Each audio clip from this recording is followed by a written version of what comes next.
Hey guys, for the Wolftime here. What I'm going to be doing today for you is taking you through the Scourge cruisers and how to paint them. What we've got quite a nice purple effect on this one. Hopefully you'll be able to see that one. With like a blue glaze, and I'll go into a little bit of detail with the actual detailing on there as well. We've got like a silver on there and a red. As you can see, I've got an array of colours in front of me here. And what we'll do, I'll take you through those one at a time, and how to actually apply those to the actual model itself. Now, I've obviously done the one already to try, and I've had a little bit of trial and error with this, trying a few different colour schemes and things. I am happy with this now, and I'm going to continue with this sort of a style.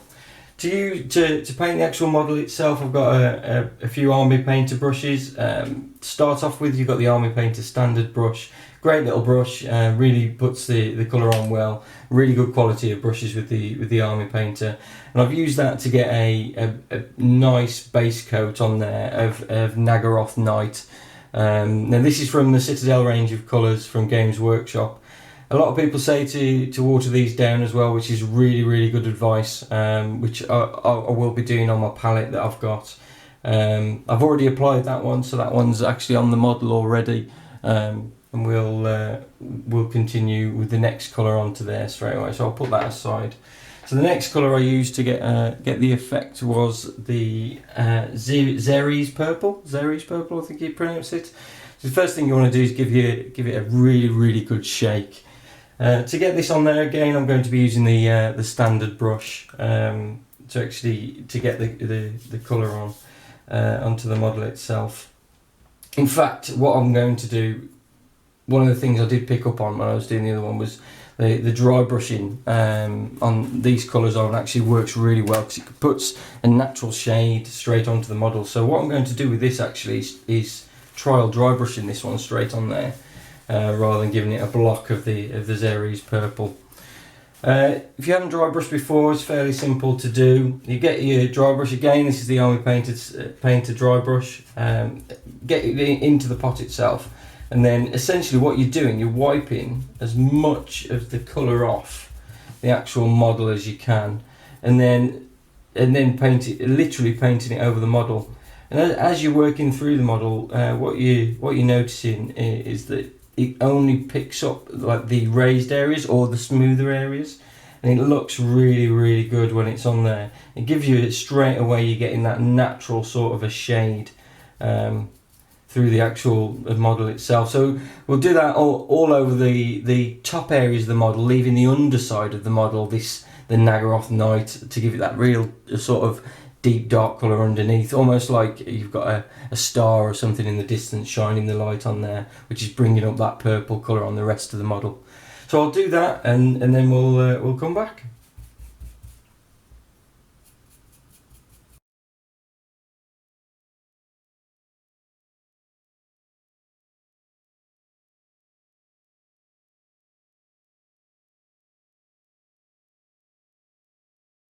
Okay guys, as you can see, we've dry brushed the Xeres purple on now. It's looking quite nice already. You've already got that natural sort of shading with the Nagaroth Night and the underside, and it looks quite nice. It pops quite a lot already. I want to bring that up a little bit more though, and you want to really highlight just these long sort of straight edges, nice flat edges. I want to really bring that colour up. So we'll pop the Xeres purple aside. That's all finished with now, and now we've got the Genestealer purple. And Genestealer purple is sort of again another Citadel paint, as are all the paints we'll be using through this video. It's quite a nice colour, quite a very bright colour. So you've really got to watch when you're putting this on. You can sort of over saturate the model almost and make it and go a little bit too far. So you give your brush a little quick wipe. You can see I'm going straight into this, into the Genestealer purple, because the dry brushing actually works quite quickly and dries quite quickly. So you're getting that, you can almost work on it straight away. Some of the areas will be a little bit wet, but because we're bringing the colour up, the areas that we're actually hitting with the brush itself, it needs to go that highlighted colour anyway. So we'll go straight into this one, and we'll go straight into popping the Gene Stealer Purple on there. One thing I do like about these Citadel paints, the newer pots, they've been around for a while now, is the fact that they sometimes sit open, and you can just pop your brush in there. Some of them don't always do that. Some of the pots I've got now, because I've used these colours quite a lot, they've gathered some paint on there, so they won't always sit open as much as I want them to. Again, we're working with the dry brush, so we could see just slightly, like just catching that higher area, that raised area, and that flat area of the actual model itself. Straight away, you can see that you're already getting the colour onto the flat area, and you'll notice as you're working through the model that you'll be able to do that.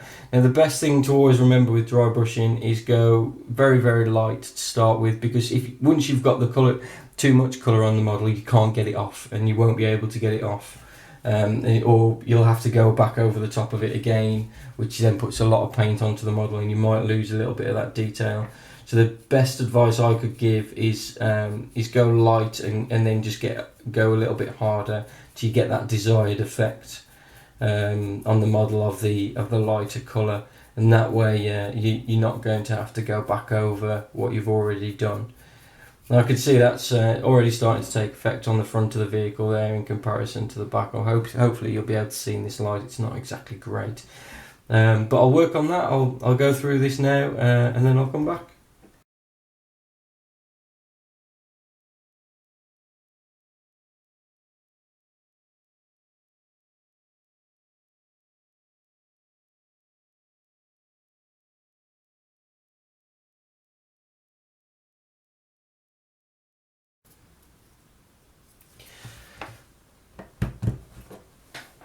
Okay guys, so that's the Gene Stealer Purple all done on the actual model itself. Now what you will notice as I've gone over the actual model with the colour is I've revisited a few of the areas. As the paint starts to dry, you do notice that you do start to be able to tell what it's going to look like in the end, and you can also, when you're working on a model this small, you can inadvertently rub off certain bits of paint as you're working on the actual model. So it is good just to go around the model again and just make sure that you're happy with it. Now originally this was the colour I was going to stick with, and I wasn't going to do any more to it other than the engines, which we'll go on to next. But when I got to this stage, I had a look at the model which I'd already done, the other cruiser, and it was okay. It was just missing something. After having a chat to some people online, a lot of people recommended washes and things just to try and bring out the colour, but I didn't really want to change the colour too much. I did end up going with the Gulliman blue glaze all over the model, after adding a little bit of detail. But we'll come on to that in a moment anyway. But as you can hopefully see there, see the actual model itself doesn't look too bad in just this purple colour. It looks quite nice. Okay, so next step is the engines. Now the engines I quite like the blue glow that you see on a lot of the artwork that you get with these, especially with the UCM cruisers and things. But I've gone the same with the Scourge. Essentially the Scourge, I don't know if you guys have looked into the fluff too much, but they're like parasites that infest people or infest whatever race they're attacking, and to me that means that they're going to take on a little bit of their technology as well, which includes possibly the engines. So you'd have very similar sort of engines on these to the UCM cruisers. So you can see here the lighting's not brilliant, but you can see I've gone for like a blue glow, and I've tried to include it in some of the pylons on the actual spacecraft itself. So we'll go through that now. And to get that effect, start off with the Sotek green. Again, Citadel paints, like everything else I'm working on. This is a layer paint, so it's supposed to go on top of another blue, but it is quite thick and it goes down quite well on the actual model, especially seeing as these areas are quite small on the actual engines. To get this on there, you need to drop down a brush size from the standard, I would say. I've got the Army Paint small detail brush now, It's quite a nice size to do the actual engines themselves. Again, what you want to be doing is getting your palette. I've got that just off screen here, popping a little bit of paint on there. And then you want to be going straight in. It's good to always have a wet brush as well, and you can sometimes take it in. Now you can see on the engines themselves, you've got like 6 of the larger engines and 2 very small ones at the bottom. Got to go in really carefully with these. It's not always easy, let's say, to get into these small spaces, especially on these vehicles, because they've got the pylons hanging off the back of the ship. It can be quite difficult to try and get into these spaces. If you do find that you're having problems getting into it, I would say easiest thing to do is drop down a brush size, because you're going to have less paint that you might make mistakes with by having a smaller brush on there. It's quite easy to get into this particular vehicle, because I've had it with the pylons open, so I've got plenty of room to be able to get in and pop that colour onto the engine. So you can see it's quite quick, quite easy. Now the model itself has been quite quick and easy so far. I've not really had to do anything. The one thing you have got to watch is you don't wipe off any paint, but it dries quite quick, the dry brush, so you can drop straight into the engines. So I'll work on these and then I'll come back.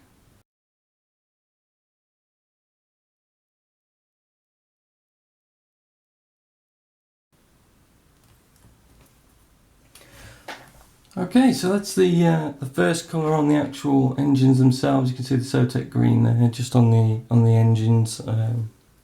Hopefully you'll be able to see that in the light.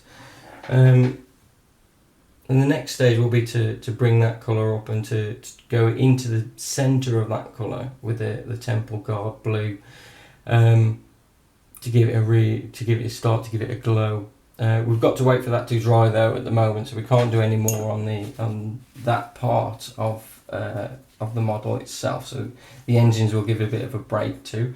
However, one thing we have got, I've also used the Sotec green for, is there's some underneath the pylons. There's these little lines, almost like thrusters and things. And what I did on the other model, I actually went down and these lines and gave those a little bit of paint on there as well. And what I used for this was the Wargame, again the Army Painter brush, the Wargamer detail brush. Great little brush to get into the nooks and crannies and things, and to give you that bit of a smaller surface area to concentrate on. So what we'll do, we'll go into that now and put a little bit detail on these thruster areas, and then I will come back again.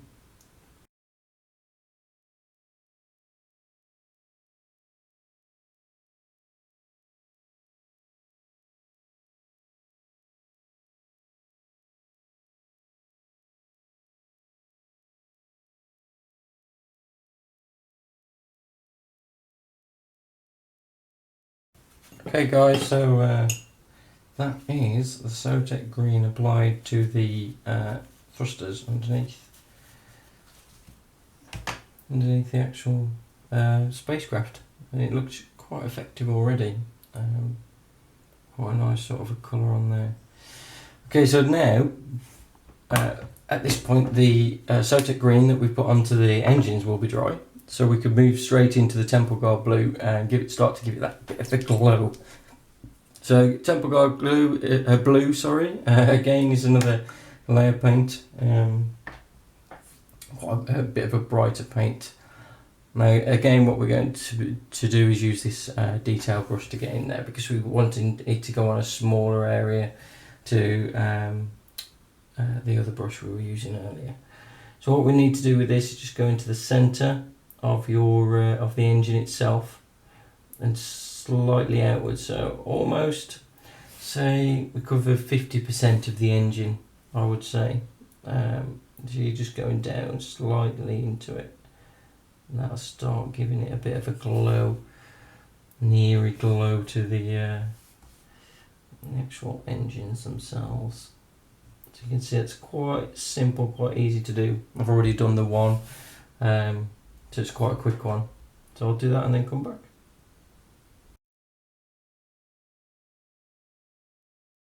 Okay, So that's your temple guard blue on the actual engines themselves, and we can already see you're starting to get that glow effect from the engine. So we'll pop that one aside, that one's all done with.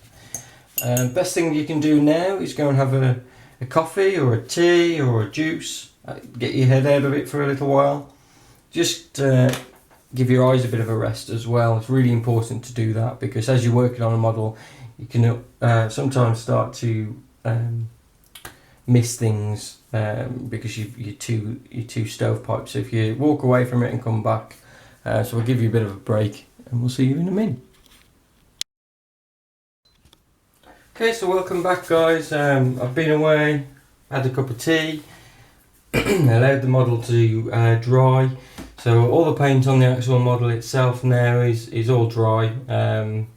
You're not going to get any like sort of rub off or anything now. Still have to be a little bit careful because we've not varnished it, but we can work on the model quite easily. So the next step, if you remember, was the Baharoth Blue. We've got now, which is another Citadel paint. It's an edge paint, this one, designed to go around the edges, and this was used, I originally got this paint for my Seraphon to edge the around the mouths and the raised areas on the actual lizards themselves. For those who don't know, it's a Age of Sigmar army. Used to be lizard men, but they've changed it to Seraphon now. Great little models, and hopefully we'll do a video on those at some point. But now we'll concentrate again on the Scourge. So what I want to be doing is just going right in the centre of the actual engines now with this Baharoth, with the Baharoth Blue.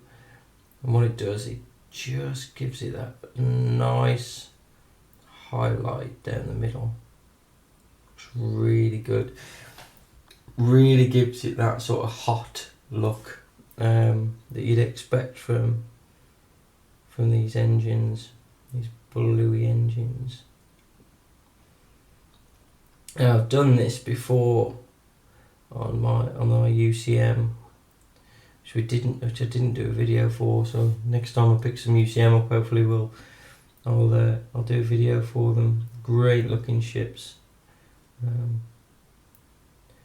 Very much what you'd think a human futuristic spacecraft to look like, I think, unlike the Scourge. But then again, they are parasites, so I suppose they do fit in, don't they? So that's that done straight away. Look, so it's nice and simple, nice easy colour to pop on there. And you can see I did that straight out of the pot. I didn't water it down or anything. And that was mainly because it was such a small area. I didn't want it to run. I didn't want to get too much water in the actual paint itself and ruin that look. So hopefully you'll be able to see that slight glow now on the actual engines themselves. Now, one thing an engine does give off is light. As you can imagine, it's going through space or going through anywhere. You're always going to get that glow. Now, around the insides of the pylons themselves, you can see they're quite dark. And what I did with the other spacecraft itself was give that a quick dry brush, going back to the Sotek green. So it was the darker colour, but it just gave it that little bit of a glow and could look quite effective. So what we're going to do that now. So we'll revisit the Sotek green. Again, we're going to be using the dry brush, so Armour Painter dry brush. Great little brush. Love this brush. I use it a lot, actually. So we're going back to that dry brush technique, so you're wiping off as much as possible now.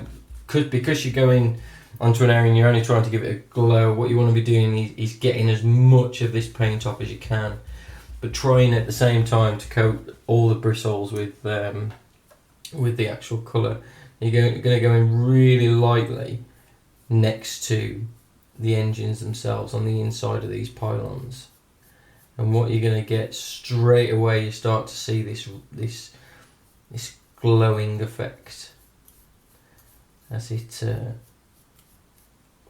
engines would light up the areas. And the best thing you could do is try and line the model up so you can see sort of diagonally into where the engines would give off that light. So obviously behind the engines they wouldn't give off as much of a glow. Now this will catch the raised areas nicely as well, just like the real light would. So it looks really, really effective. You might want to give these ones a little bit of a dry brush as well, the little pylons. Just a slight one, because there might be a little bit of a glow just on the edges there from the engines themselves, but not as much as these bigger areas next to the larger main engines. This is the only place we're going to be doing this. So on the model, we're not going to be giving it another glow anywhere else. It's just quite a simple thing to do, really. Very simple sort of effect. Now a lot of people do this with an airbrush. I don't own an airbrush. I have no plans to get one in the future either. I just don't see the need for it at the moment. With me being able to get this sort of an effect using a brush, I know it's easy with an airbrush, but then you've got all the cleaning and stuff afterwards. I just haven't. I like using a brush. I like getting in there with a brush, and I can judge how much. I know how to judge how much I want to be able to put on the model then. Where with an airbrush, I've not used it before. Now I'm sure that it's quite easy to use, and I'll be able to pick it up quite quickly. But at the moment, I've got no plans. So there we go. As you can see, already done. Already got that colour on there. That glow around the pylons on the inside, just so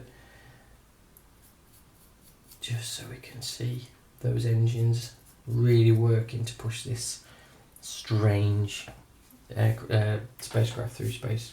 So that's that.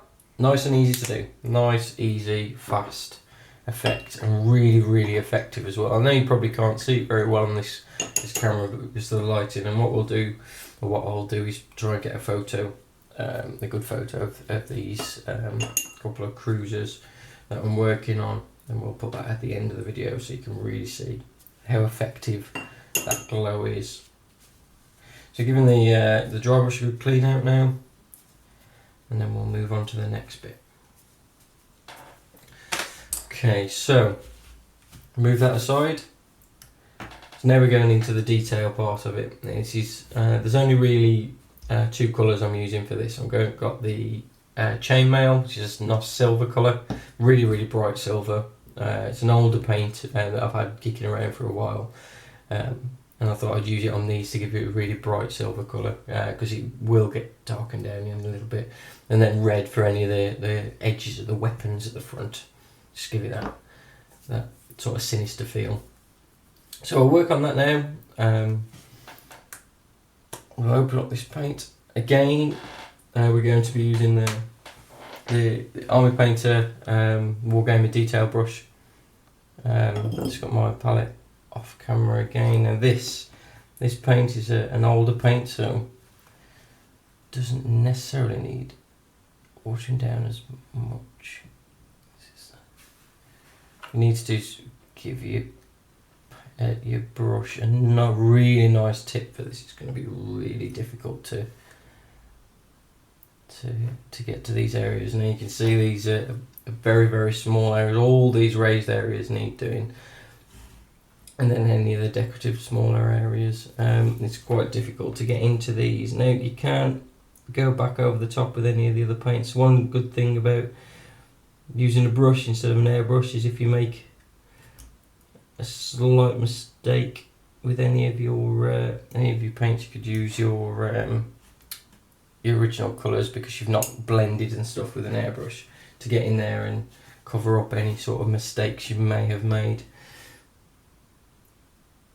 So what I'll do, I'll work on that and then we'll come back.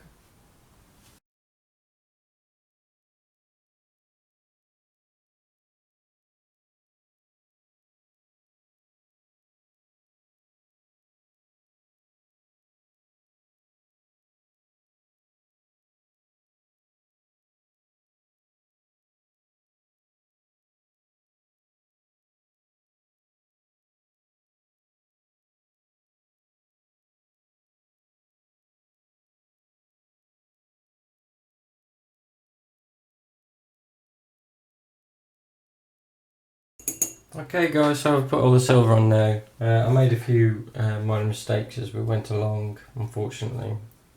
The slip of the brush. So what we'll do, we'll go for the middle colour. So we're going back down to the Xeres purple.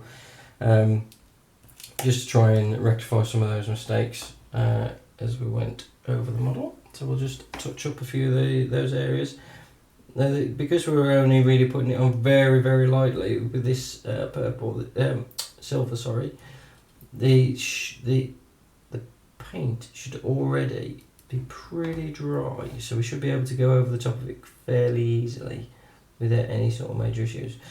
Now you'll notice I've gone for the middle colours areas, because if we went for the darker one, unfortunately it would be too dark in the areas that we're actually covering, and the lighter one, we don't want it being too light, especially around these sort of raised areas that we've gone with the silver on, because that's where it's supposed to be a little bit darker. We want sort of the flat areas to be very very light in comparison. Really, if we start going into too close to these raised areas with the lighter colour, it's just not going to look quite right, I don't think, when the model's done. So I'll just go around and touch these up and then we'll come back.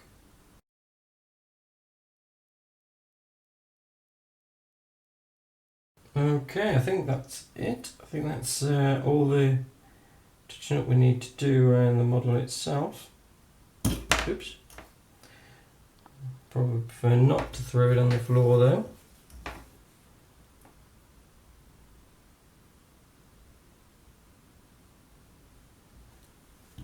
So yeah, you've got all these silver veins. Now these stick out quite a lot.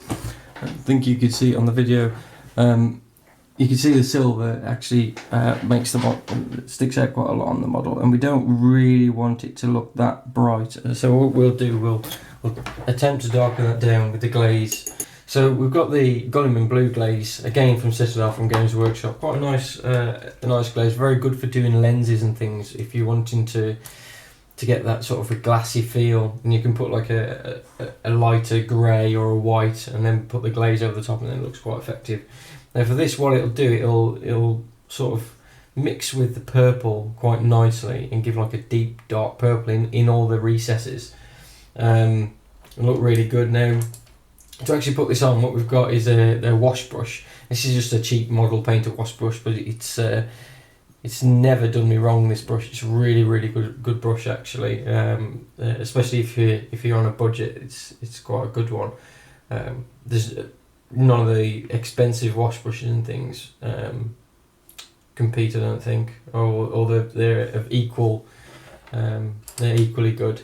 So yeah, we pop it in the brush and the glaze anyway, and you can see it soaks up the glaze quite quickly. Try not to have too much on the brush because it'll pull quite a lot quite quickly as well, and we don't want that to happen too much anyway.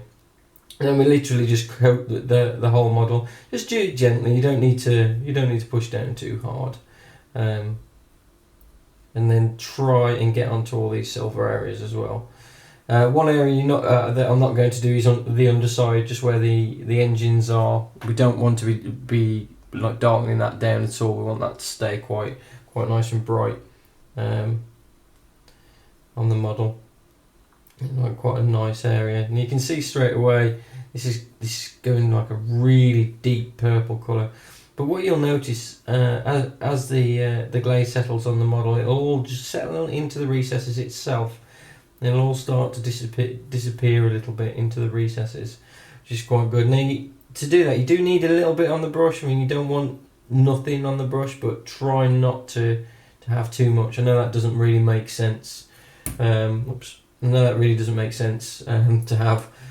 So, but you'll have to judge it essentially. Just try and find somewhere in the middle. You'll know if you've got too much on anyway.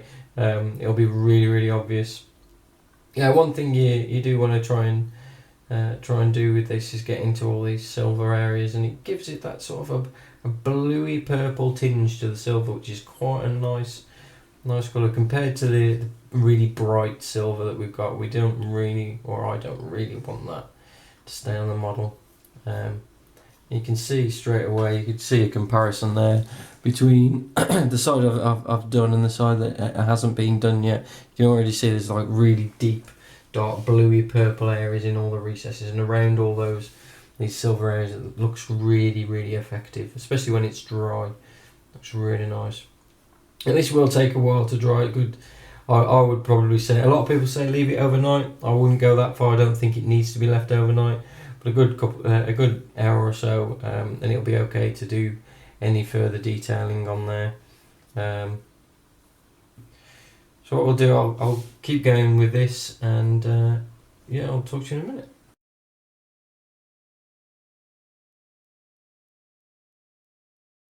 Okay, so that's the glaze on the whole model now. Now, one thing I will note and say to you, a bit of advice, is pop it onto the stand to dry. Now, I'm done with maybe doing that before I popped it on there. Just check if I haven't got any fingerprints on the sides, because that's the last thing we want. There is a little bit too much on that one side.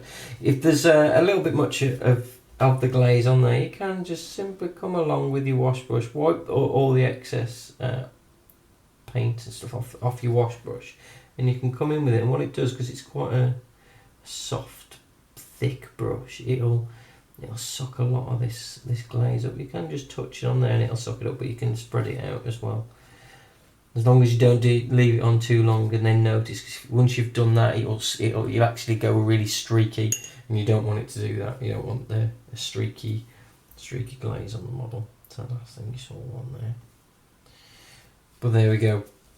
Glaze is now applied, and that'll be left for a little while before we can put some of the reds on the actual weapons and things, or what we think are weapons.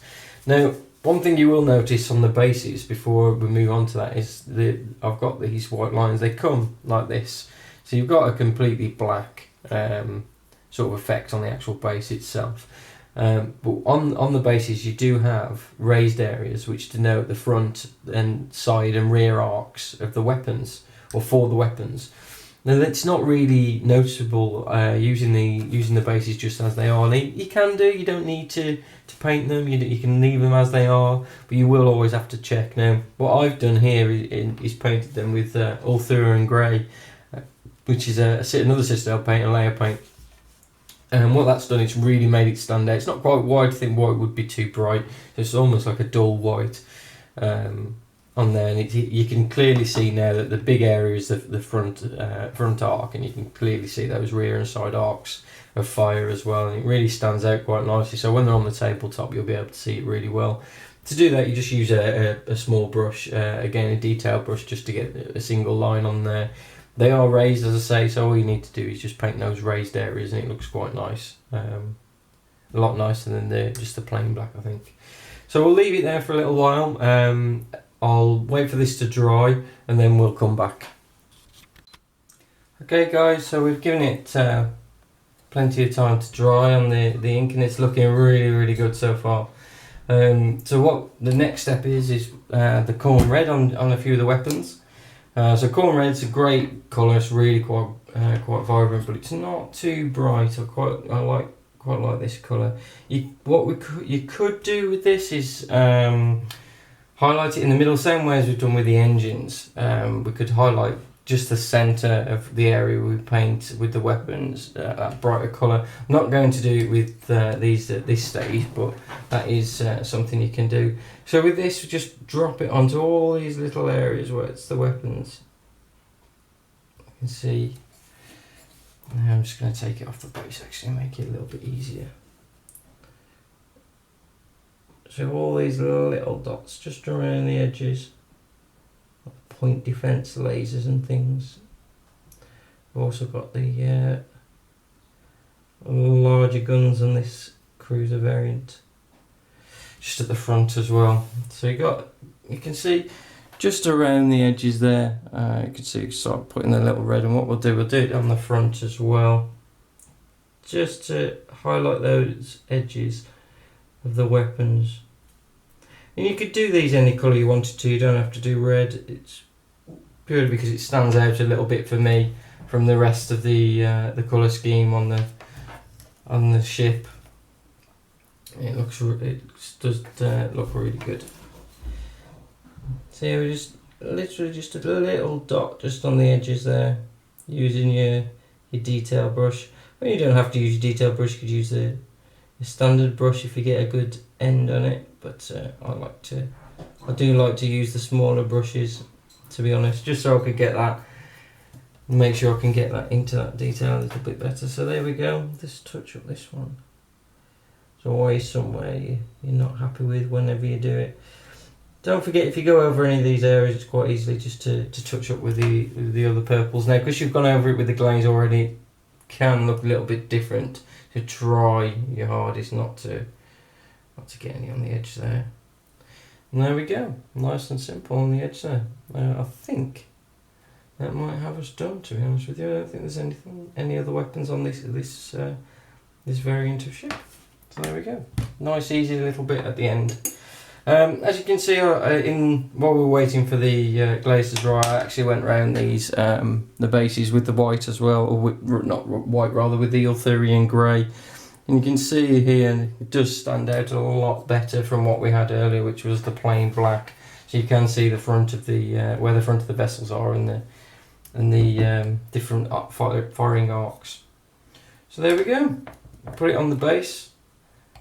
Job done. That's 2 of the cruisers done. And now simply work through that. I've also got some of the frigates as well. A lot smaller, as you can see. Couple of different variants of those. Essentially, this set is the starter set from the 2-player box set from Hawk Wargames. Fantastic sets, fantastic ships as well. You also get the UCM fleet as well, and you're essentially getting a starter box in there with all the accessories that you need to play the game. These little ships you'd paint exactly the same in exactly the same way as the larger vessels. Just obviously a lot, it doesn't take as much time, it takes a lot less time to actually paint. So there we go. Thank you very much for watching. If you enjoyed the video, please comment, please ask any questions that you want to, and other than that, I'll see you next time.